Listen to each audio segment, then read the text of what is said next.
Hi everyone, I am Valeria Torres and welcome to Nutrologic. Part of my role as a nutrition coach and nutrition educator is addressing misconceptions people have about food, and one of the most common misconceptions is that eating soy products causes breast cancer. In this video, I will be discussing the relationship between soy and breast cancer.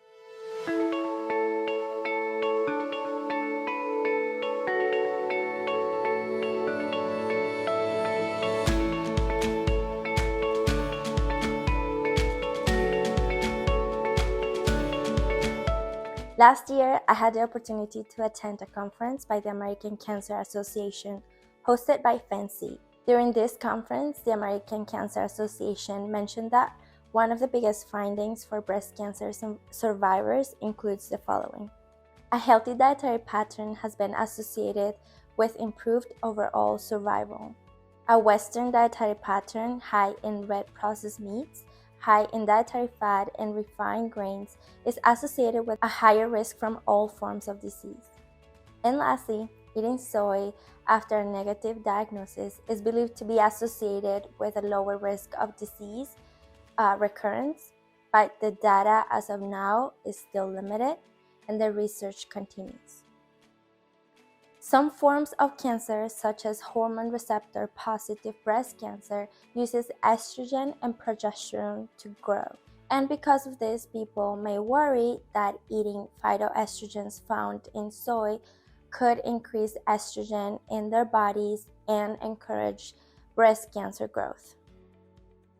And this is also believed because in some animal studies, rodents that were exposed to high doses of compounds found in soy called isoflavones showed an increased risk of breast cancer.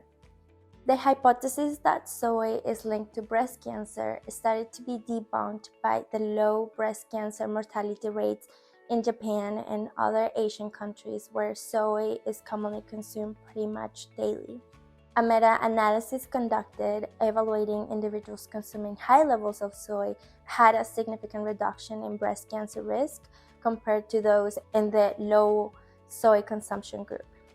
Studies are still being conducted on the benefits to women who want to prevent cancer and those who cancer patients and cancer survivors. But today, there's still no clear consensus. The good news is that the studies conducted so far have not shown any dangers or risk from eating soy.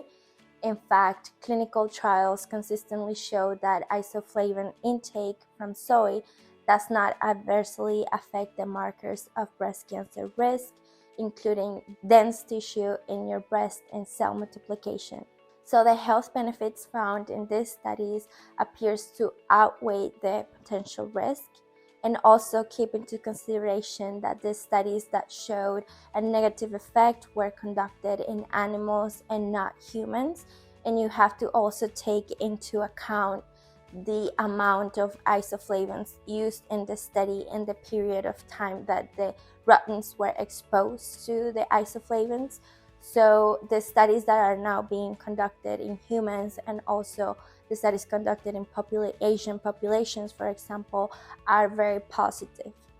And because of these results, the American Cancer Association is considering making soy a safe product for cancer patients, cancer survivors, and also those who want to prevent cancer to consume. However, they do emphasize to stay away from consuming supplements. There's like soy supplements or isoflavones coming from soys, and they say this to stay away because the high amounts of soy found in supplements might not be beneficial. Okay, so now let's talk about soy. Soy is a nutrient-dense source of protein that can be safely consumed several times a week, and is likely to provide health benefits, especially when it's eaten as an alternative to red and processed meat. This high-protein food has been traced back to China in the 11th century BC, and in the United States, the first studies conducted on soy go back to 1819 by Rutgers Agricultural College in New Jersey. Soy is rich in nutrients including B vitamins, fiber, potassium, magnesium, and is a high-quality protein. Unlike other plant-based proteins, soy is considered a complete protein since it provides all essential amino acids that the body cannot produce, and can potentially protect against breast cancer, primarily because of the isoflavones such as genistein, datestein, and glycine. Soy is very, very versatile, and we can find it in tofu, like this presentations. We can also find it in milk, and like the soy, just like the regular soybeans or edamame. You can also find protein powder made out of soy, or burgers made out of soy. There's also fermented soy, such as soy sauce or unfermented soy, and foods and supplements. The main ingredient of this recipe is gonna be tofu. So we're gonna be making tofu tacos. Okay, so I have some of the ingredients ready to start our recipe, and the first ingredient is extra firm tofu. And what I'm gonna do with this, I'm just gonna open it and pat it dry with a paper towel, and then we're gonna shred it. We're gonna use this to shred the whole block.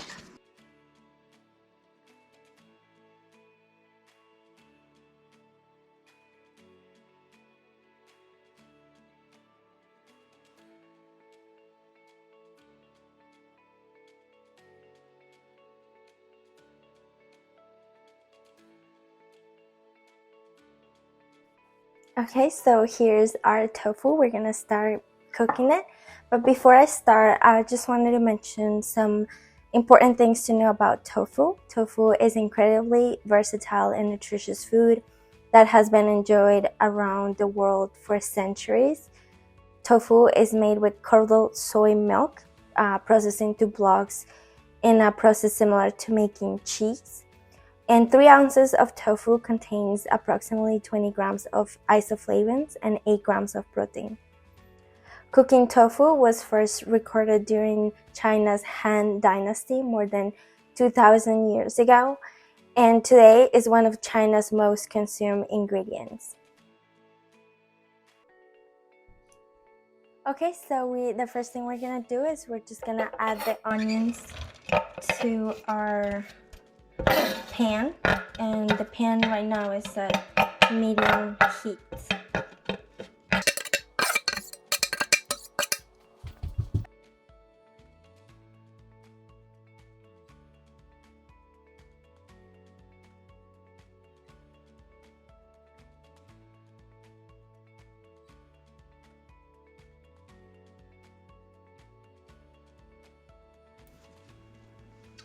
So tofu quickly spread from China to other parts of Asia, where it became widely enjoyed and incorporated into various dishes. Today we can find tofu not only in Asian restaurants, but also in vegan restaurants, health food stores, supermarkets, and even fast food chains like Taco Bell, where they offer items like the vegan crunch wrap supreme or their black bean crunch wraps slider that contains crumbled up pieces of fried or baked tofu instead of meat products. We're gonna let our onion cook a little bit until it's translucent.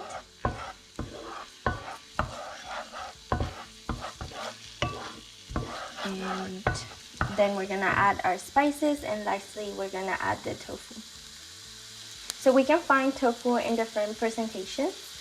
The one that we're using today is extra firm, but also there are other products like soft tofu or silken, which has custard-like consistency, just like yogurt or pudding, and it is often eaten cold or maybe added to sauces or stews. And here in America, you can add it to, or I've seen it added to smoothies.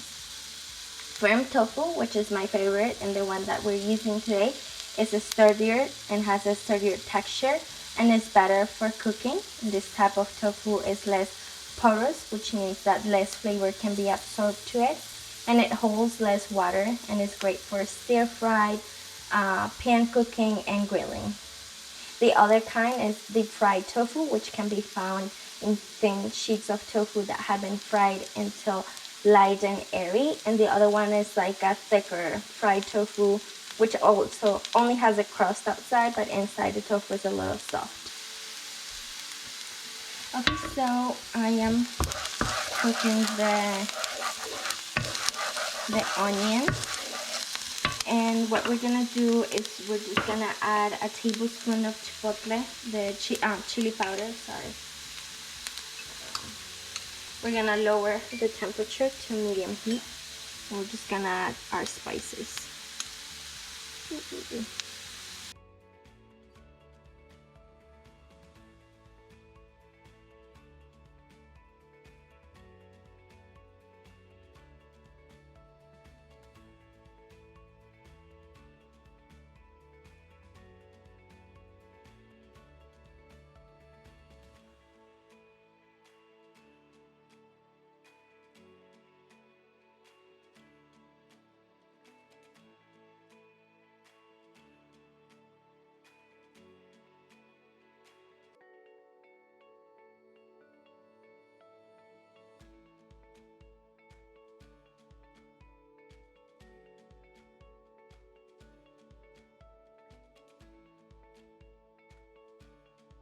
Okay, so now we're gonna assemble our tacos, and for that I'm gonna use these taco shells from Siete, and I really like them because I like the ingredients that it has. But you can use any taco shells that you have at home.